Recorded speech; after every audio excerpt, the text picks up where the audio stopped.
in Isaiah 43, you just stay there where you are. It says that God created us for his glory. In Isaiah 49, that God called Israel for his glory. In Psalm 106, that God rescued Israel from Egypt for his glory. That God raised up Pharaoh to show his power and glorify his name. That's Romans 9, very unpopular chapter. God defeated Pharaoh at the Red Sea to show his glory. God spared Israel in the wilderness for the glory of his name. That's Ezekiel 20. God gave Israel victory in Canaan for the glory of his name. Why did he drive out that people? In fact, he tells Israel something we need to remember. He literally comes to Israel and goes, I'm not driving them out because you guys are awesome. You are a stiff-necked, rebellious people. I'm driving them out because I'm awesome. Let me keep going. I could stop. I got time. I'm on a clicker here, all right? God gave Israel victory in Canaan for the glory of his name. That's 2 Samuel 7. 1 Samuel 12. God did not cast away his people for the glory of his name. Go ahead and tuck that one in. We'll come back, all right? He does not throw his people away for the glory of his name. We'll come back, all right? In Ezekiel 36, God restored Israel from exile for the glory of his name. John 7:18, Jesus sought the glory of his Father in all that he did. In Matthew 5:16 and 1 Peter 2:12, we see that Jesus tells us to do good works for the glory of his name. All right, I'll keep going. Some of you are still skeptical, okay? In John 14, Jesus said that he answers prayer that God may be glorified. In John 12 and John 17, Jesus endures his final hours of suffering for the glory of God. In Romans 3, 25 through 26, God gave his son to vindicate the glory of his righteousness. Do you understand that one? Let me try to unpack it just a little bit. Does anybody ever have a problem with the fact that God just forgave David without Jesus? I mean, was he not an adulterer and a murderer? Doesn't it make God unjust if God goes, you know what, don't worry about it. Yeah, I mean, you slept with another man's wife, impregnated her, and then had her murdered. But you know what? I'm not holy like that. Don't worry about it. We're cool. I've done some shady stuff. No, God's ferociously holy. So how in the world is it possible for God to be, for David to be a man after God's own heart? He's such a bum.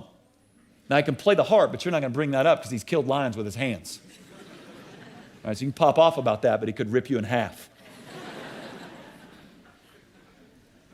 So how's it possible? Because Jesus Christ is going to vindicate the forgiveness of all our brothers in the Old Testament, all our sisters in the Old Testament. Let's keep going. I want to set up shop there, but we don't have the time. John 16:14, the ministry of the Holy Spirit is to glorify the Son of God. Why do you have the Holy Spirit? To glorify the Son of God.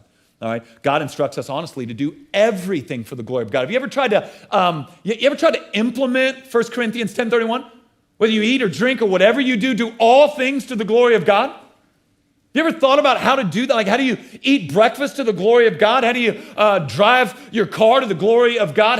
This is the command. Right? It's not a suggestion. Look, hey guys, if you get a chance, try to do everything to glorify me. It's not a suggestion.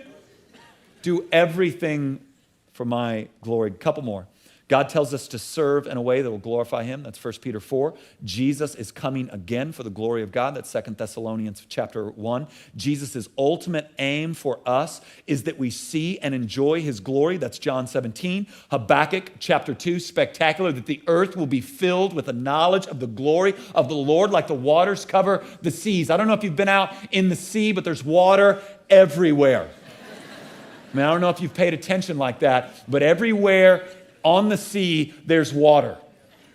And Habakkuk in chapter 2 says the glory of God is going to do this. It's going to cover the earth like the waters cover the sea. And that we put our hope there. We put our satisfaction there. Everything that happens will redound to the glory of God. That's Romans chapter 11. That's a hard one for people. Everything will redound to the glory of God. And in the New Jerusalem, the glory of God replaces the sun. Man, if you chew on that one for a little while, that's Revelation 21, 23. If you chew on that, think of all that the sun does for us. Without it, there is no life. But Jesus says, when I make all things new, we don't need that gas or spall anymore. I got it. I'll handle it. I'll be your light. I'll make it grow. I'll make you warm. I'll make you what the sun does, I will do. And that's what you see. Now, Now, flip over to Ephesians chapter 1. Ephesians chapter 1. Now, what you see in the Bible is this is from Genesis to Revelation, the story of the Bible, that God, for the glory of his name, is reconciling and reclaiming all things to himself. So this is what you've got to get. I want to try to help you here with something that's pretty big, pretty epic. All right, so look right at me. The Bible's not about you. Bible's about Jesus. See, there's two ways to kind of look at it. There's some people that go, this Bible's the roadmap to life. Now, I understand what they're saying, so if you've heard that from your guy, great. This is, in some ways, a roadmap of what we should do, where we should go, but ultimately, you can't call it the roadmap to life. All right, now, I want to be straight. There's some maps. There are some maps. Like right here, I've got Paul's first missionary journey, and then I believe that's the Temple Mount. And then this is just... it's the Middle East today. So there are maps back there, but ultimately, it's not the roadmap to life. And if you think that way, you'll read the Bible wrong. What you'll do is here's what you'll keep infusing yourself into the stories of the Bible like you're the hero. And this happens all the time. All right, so I want to be straight. I love you enough to be straight. You're not David. All right? Your trouble in life is not Goliath. And if that's true, you're in a lot of trouble, bro, because you miss. You fling your stones and you miss, and Goliath's still there, and now what? Well, I had 5. You'll miss all 5. So if you view the scriptures through that lens, that really all the superheroes in the Bible are actually you, then man, you've put a weight on your shoulders that, listen to me, you will not be able to bear. Jesus is the greater David. Jesus is the greater Moses. Jesus is the greater Abraham. It's the whole point of the book of Hebrews. That Jesus is the greater than.